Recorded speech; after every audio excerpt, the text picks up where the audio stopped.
Bem-vindo ao FigueiroCast. Estamos aqui, meu nome é Juliane. Meu nome é Guilherme. E a gente está aqui com uma das coordenadoras do Colégio Costa Guiar. Olá pessoal, tudo bem? Sou a coordenadora Nilza. Eu cuido aqui da meninada do Fundamental no ciclo Anos Finais. Bom, a gente vai fazer uma entrevista bem legal para a Nilza contar um pouco da experiência dela, como é no colégio, também um pouco da sua vida pessoal. E a gente vai fazer uma entrevista muito legal.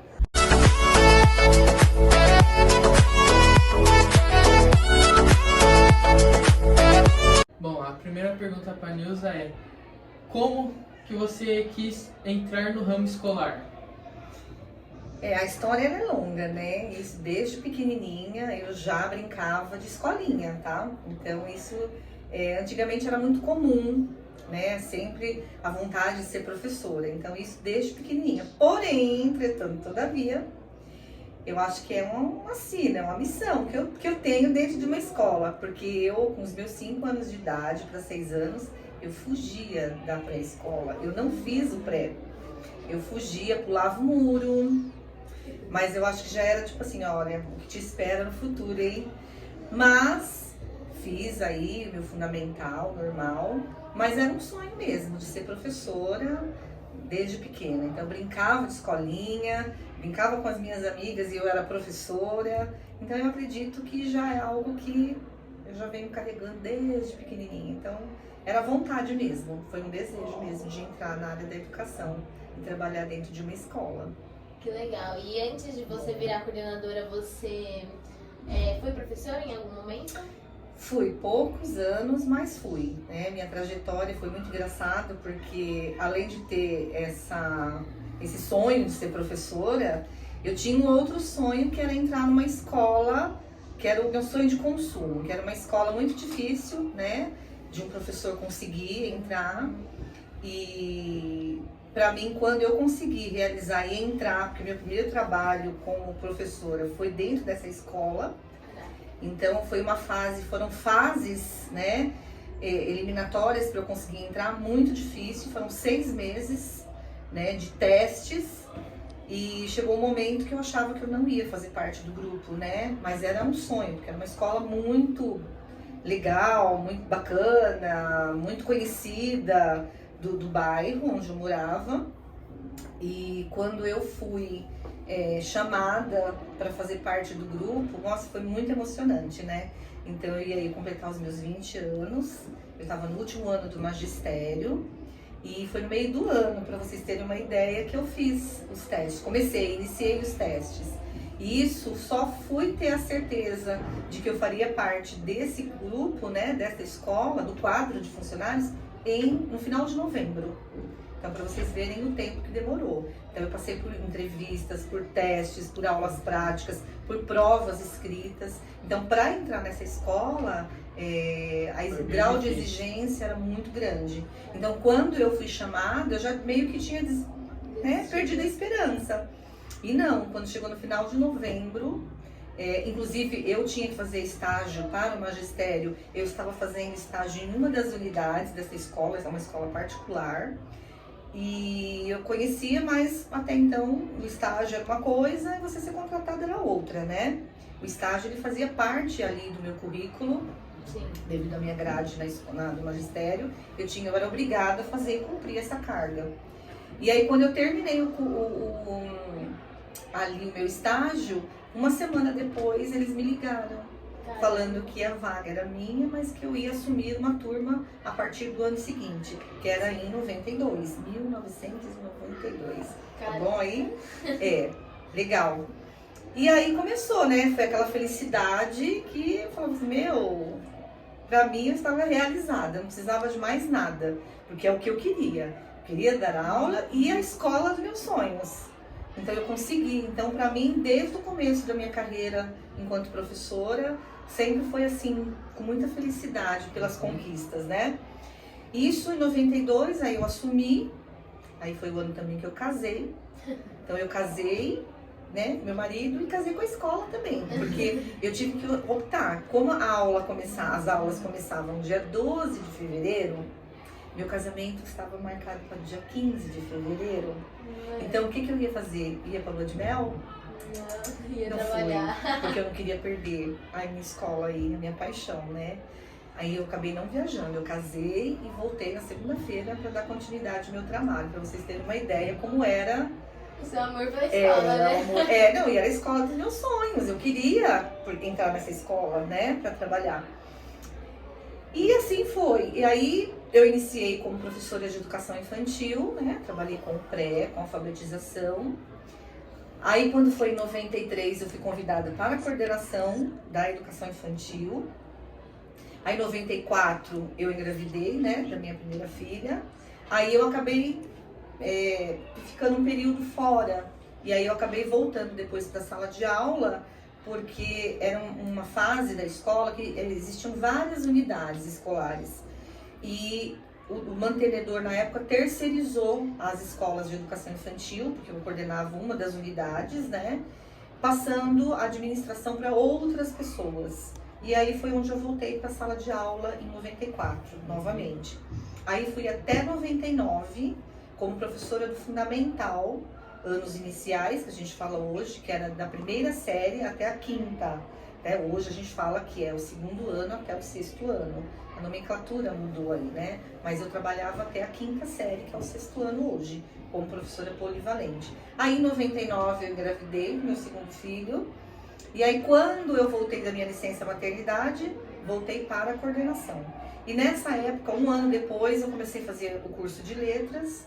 E aí eu não voltei mais para a sala de aula. Então, meu último ano em sala de aula foi em 1999. Quais faculdades você fez ao longo desse...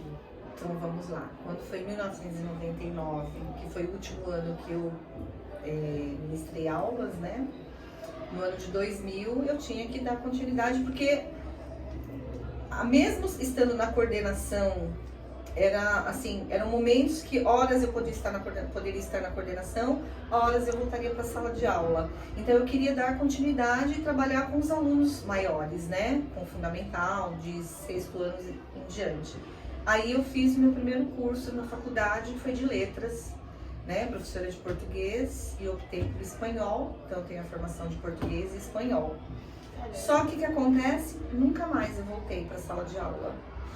E aí, mesmo fazendo a faculdade, né, porque eu fui fazer faculdade depois já de 2 filhos, então um pouquinho mais difícil, então eu trabalhava durante o dia inteiro e ainda tinha que fazer a faculdade à noite, mas tinha que dar continuidade, a gente não pode parar, né? E aí, quando eu terminei o curso de letras, na sequência eu tive que fazer a pedagogia, porque eu já estava na coordenação. E para você ser coordenador, você tem que ter a pedagogia, tá? São dentro de uma burocracia escolar, nós somos obrigados a ter a pedagogia para sermos coordenadores, diretores, enfim. Aí eu terminei essa segunda faculdade em 2003. E aí na sequência eu fiz a pós-graduação em gestão escolar, porque aí em 2003 eu fui convidada para ser diretora. E aí fiquei 10 anos na direção. Foi até 2012. E contra as coisas de você não ter esperança de conseguir passar na escola que você sempre quis, você pensou em ter outra profissão sem ser a de escola? Olha, hoje, eu vou falar por hoje, né? Se eu não tivesse, porque era um sonho realizado e eu realizei. Mas eu gosto muito de teatro, né? Então eu gosto de dançar, de cantar. Então eu acho que se fosse hoje para eu escolher, eu entraria no teatro, faria teatro, que eu gosto bastante. Caramba! E agora, para quebrar o gelo, quantos países você já viajou? Quantos países? Bem, ó, demorou bastante, tá, gente? Mas eu fiz uma viagem, foi a primeira viagem internacional ano passado, após 31 anos de casada, que a gente não conseguiu fazer com os 25, né, de casado, mas ao longo do tempo a gente conseguiu realizar. Foram 4 países da Europa. E a sua experiência foi gostosa lá? Foi muito legal, porém eu sofri com a comida. Ah, por Porque eu quê? não gostei da comida de fora. Eu gosto da comidinha brasileira, mais gostosa. Então eu sofri um pouquinho. Mas assim, a experiência é uma coisa assim maravilhosa. E você vê a diferença, né, das coisas, como funcionam aqui, onde você, né, onde eu moro aqui, nós moramos no Brasil, e fora as diferenças, tanto positivas quanto negativas, né? Mas foi assim, algo inexplicável, foi muito bom, eu curti, foram 22 dias fora, mas muito rápido. Acho que hoje, se fosse para decidir, eu não escolheria 4, 5 países, porque mal você ficava num lugar, você já tinha que ir para outro, então foi tudo muito rápido, então você não consegue absorver e conhecer, né, explorar bem os locais que você vai, porque tudo 3, 4 dias. Então hoje, se eu for fazer um outro, eu quero ficar num determinado lugar para ficar mais tempo e explorar mais. Então a gente não conseguia explorar o suficiente. Então tudo era muito corrido, tudo muito corrido. Então, porque assim, a gente fez uma lista de locais que a gente queria visitar e é tudo muito rápido, então passa muito rápido. Então meio que se tornou até cansativo, né? Já no finalzinho, nos últimos dias, a gente já estava esgotado, porque é o dia inteiro andando, correndo para dar conta. Para ver. E você vê muito rápido, você não foca ali numa coisa só. Porque você sabe que você tem 3 dias num lugar, daqui a pouco você já tem que ir para um outro. Mas foi assim, maravilhoso. Mas a comida eu sofri, tá? Porque nem tudo eu conseguia comer, tem muita coisa crua. Comida, as carnes, você vai pedir carne, era crua. Você vai pedir peixe, era cru. Eu não como nada cru. Então eu sofri um pouquinho com culinária. Culinária, sim. Mas só também. E hoje em dia você se sente realizada onde você tá, ou você ainda quer conquistar alguma... quer conquistar ainda um ambiente escolar? Tem mais alguma coisa que você ainda tem sonho? Ou Não, eu acho que eu já me sinto realizada, gosto do que eu faço, tenho prazer de trabalhar aqui, sou muito uma pessoa assim que onde eu entro para trabalhar, eu fico bastante tempo. Eu não entro num lugar para ficar um ano e sair, eu gosto de entrar e fazer história, né? Então, Costa, já vamos para 7 anos, Caramba. mas é como eu disse lá atrás, essa escola dos meus sonhos eu trabalhei 21 anos. 20? Pra vocês terem uma ideia como que era. Eu jamais achei que ia sair dessa escola, mas a escola enfrentou problemas financeiros na época, e aí eu já estava meio que saturada, porque isso acaba mexendo com a gente também, né? E na época eu estava na direção e a carga de responsabilidade era muito grande para algo que você sabia que não estava se acabando, não tinha mais solução, né? E aí eu fui convidada, né, para ir para uma outra escola, onde eu deixei a direção por uma opção, tá? E retornei para a coordenação. E aí de lá nunca mais voltei, nunca mais tive outra função a não ser a coordenação, né? E aí eu trabalhei numa escola 3 anos, depois eu vim para Costa. Então nesse período todo eu não tenho várias escolas que eu passei, né? Porque só desses meus 31 anos de carreira, 21 foi no mesmo lugar. Qual foi a pior dificuldade que você teve no ramo escolar, como colegas de trabalho ou alunos mesmo? Eu acho que tudo na vida tem um desafio, né? Como eu iniciei, né, o meu trabalho como professora e logo na sequência eu entrei para a coordenação, a maior dificuldade que eu enfrentei foi a aceitação do grupo, porque normalmente, principalmente na mesma escola, né? Quando você tá no mesmo ramo que um grupo, que é o grupo de colegas de professores, e de repente você é convidado para coordenar aquele grupo que em tese eram seus colegas de trabalho. Eu acho que a maior barreira foi aí, né? Esse desafio das pessoas te aceitar como um chefe dele, que você era amigo de trabalho, colega de trabalho, em que você tinha a mesma sintonia. E quando você muda nessa função, você tem que saber separar muito bem a sua função, né, do lado profissional com o lado amizade. Mas eu consegui, assim, eu sou muito da linha do diálogo, né, de trocar. Eu acho que você compartilhar ideias com a equipe, você traz a equipe para o seu lado. Nunca você pode impor algo, a gente tem que ter muito cuidado com isso, né? A questão aí da liderança não é impor, determinar e dar ordem. Não, é juntos, vamos construir algo que seja legal para todo mundo. Então, assim, o meu maior desafio foi aí, mas eu tentei ir por esse caminho e deu muito certo. né? Mas no começo, confesso que às vezes, e principalmente quando dentro da mesma escola, principalmente, que foi onde eu cresci, ali como profissional, então, como eu falei para vocês anteriormente, como eram várias unidades, né? Então, mesmo no meu finalzinho lá de carreira, eu trabalhava não na matriz da escola, que era onde tinha uma quantidade maior de alunos, de professores. Sim. Eu sempre trabalhei em unidades menores, né? E quando havia o remanejamento, né, de coordenação, ou quando eu fui remanejada, que eu subi, né, para o cargo de direção, e depois eu fui remanejada para ir para a direção da matriz, aí eu acho que é o pior, porque as pessoas enxergam como se, você tomou o lugar da pessoa, você... Então tem muito isso no ser humano dentro de uma empresa. Então eu acho que assim, as maiores dificuldades que eu enfrentava na época era administrar isso. Então muitas vezes eu recusava os convites porque eu não queria problemas, né? Eu falava, eu não quero problema, eu quero manter onde eu estou, porque tá tudo bem, tá tudo tranquilo, tá tudo em ordem, não mexe com quem tá quieto. Mas você sabe que dentro de uma empresa, quem manda, quem dá ordem são os mantenedores, é quem administra a escola. E às vezes não é por vontade sua, é vontade deles. Então os remanejamentos às vezes se faziam necessários. Mas para quem está do outro lado como colega, às vezes não enxerga dessa forma. Então te olha com outros olhos, né? Achando que você tomou o lugar dele. Então eu acho que essa é a maior dificuldade que eu enfrentei. Mas assim, também com o passar do tempo eu tirava isso de letra. Até porque eu sempre fui muito na minha. Eu acho que quanto menos a gente fala, melhor. Eu acho que a gente tem que trabalhar. Isso que eu sempre falo, falar menos e agir mais, né? E é assim pra vida. Com os alunos, qual foi a sua pior dificuldade? Assim, ou pior experiência, uma coisa que Uma você, meu experiência Deus. ruim? Olha, foram poucas as experiências ruins assim, né? Eu acredito que o mais difícil com o aluno é você colocar na cabeça dele, ele entender que ele precisa cumprir regras, né? Que todo lugar é assim. E quando esse aluno não entende e começa a te afrontar, né?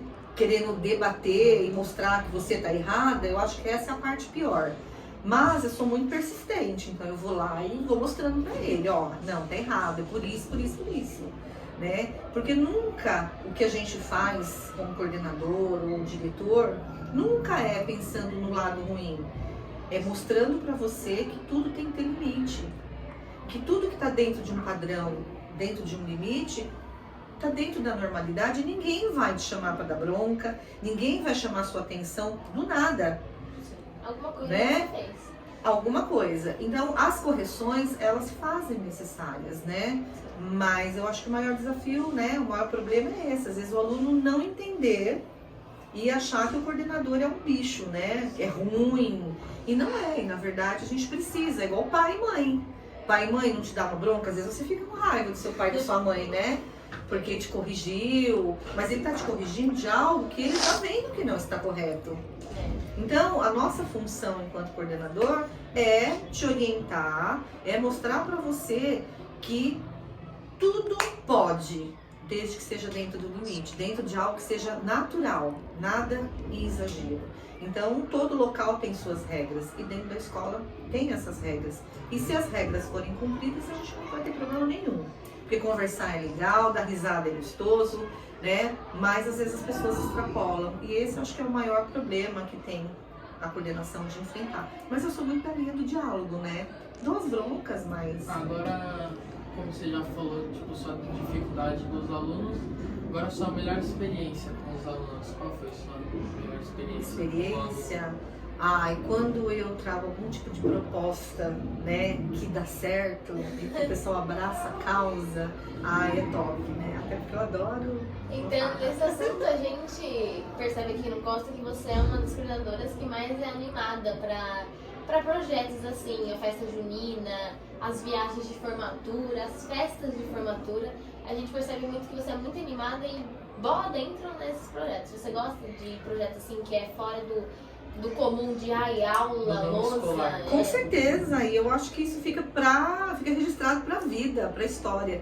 Eu tive um magistério assim, que eu não esqueço até hoje, né? Foram 4 anos que eu fiz e nós aprendemos na época esse dinamismo de aplicar as coisas em prática. Então, nós na época, né, meu grupo eram 47 mulheres, 46 mulheres e um homem na minha sala. E tudo que era proposto, a nossa sala aceitava. Olha, desde gincana, eu já fiz pedágio na rua, já subi em cima de caminhão, já pedi de porta em porta um monte de coisas para... Gente, tudo que é dinâmico eu topo. Então, desde que eu entrei dentro da escola, eu falava, eu quero justamente fazer a mesma coisa, aplicar as mesmas coisas, porque, gente, eu não esqueço. Então, eu acho que isso também, quando você coloca para que os outros alunos, se deu certo para você, com certeza, isso há quantos anos atrás, hein? Há mais de 30 anos atrás, 36 anos atrás, que eu fiz, né, mais meu magistério. E a gente, já com meus 15, 16 anos, pensa em tudo nessa vida que eu já fiz. Tudo que falava assim, é pra dançar, eu dançava. Era fazer teatro, eu fazia. Era pra ir na esquina pedir dinheiro, pedágio, pra gente comprar alguma coisa, a Nilza estava lá no meio. Mas não era só a Nilza, era o meu grupo, era a minha equipe inteira. Né? Tanto que quando a gente se reencontra, a gente só tem histórias boas para contar. Então eu acho que tudo isso, porque a escola, gente, não é só caderno, giz, louça, saliva. Não, você aprende em grupo, né? Eu acho que são as coisas que a gente leva para a vida, as alegrias, os momentos legais. Porque quando você desenvolve um trabalho em grupo, é um trabalho, já tem um nome, trabalho. Precisa de organização, precisa de foco, precisa de estudo, precisa de, sabe, de pesquisa. E isso a gente aprende a ser líder, sabe? Então, tudo isso faz parte do nosso aprendizado. Então, por isso que eu gosto muito. Agora, pergunta de onde surgiu isso, gente, coisa da minha cabeça. Minha cabeça ferve. Eu tô aqui, alguém fala em alguma coisa, daqui a pouco, ó, as ideias vêm muito rápidas. É uma coisa que eu sempre tive. Não me pergunte como, mas parece que alguém fica aqui soprando no meu ouvido, ó, faz assim. É muito rápido. Então, assim, a festa junina, essas quadrilhas malucas, né, que eu já fiz em outras escolas, olha que faz muito tempo. Se eu pudesse estar lá inserida no meio, fazendo juntos, pode ter certeza que eu iria. Só que por trás de tudo isso, eu tenho vergonha de algumas coisas. Quando é pra eu me apresentar em público, nossa, tudo é errado. Não fica tão legal, porque eu tenho vergonha, eu tenho as ideias, mas eu não consigo na prática ali, ó, eu vou executar, eu estar lá no meio inserida, mas as ideias, elas surgem mesmo, então eu gosto muito mesmo. Se quiser, pode que eu dou várias ideias. Bom, essa foi a nossa entrevista, foi um papo muito legal, deu pra tirar muito aprendizado, eu mesmo, até te entrevistando, tive uma boa conversa de ouvir mesmo. E achei muito legal. E é muito legal ver uma mulher como você, tanto que você já passou de experiência, tanto tá no ramo escolar até agora, como coordenadora, passando tanta conversa. Já fui uma das alunas que veio conversar com a Nilza. E esse sempre foi um papo muito legal. Você reconhece seu erro e vê onde você errou e ela reconhece muito bem. Acho muito legal. Eu acho que a ideia é essa. Vocês já ouviram falar que todo problema tem suas três versões.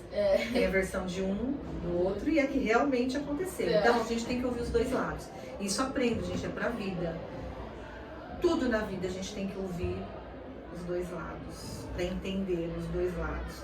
Quando há uma discussão, às vezes, de colegas, que isso é o que mais acontece na idade de vocês, eu fiquei com raiva de fulano porque eu ouvi que alguém falou isso.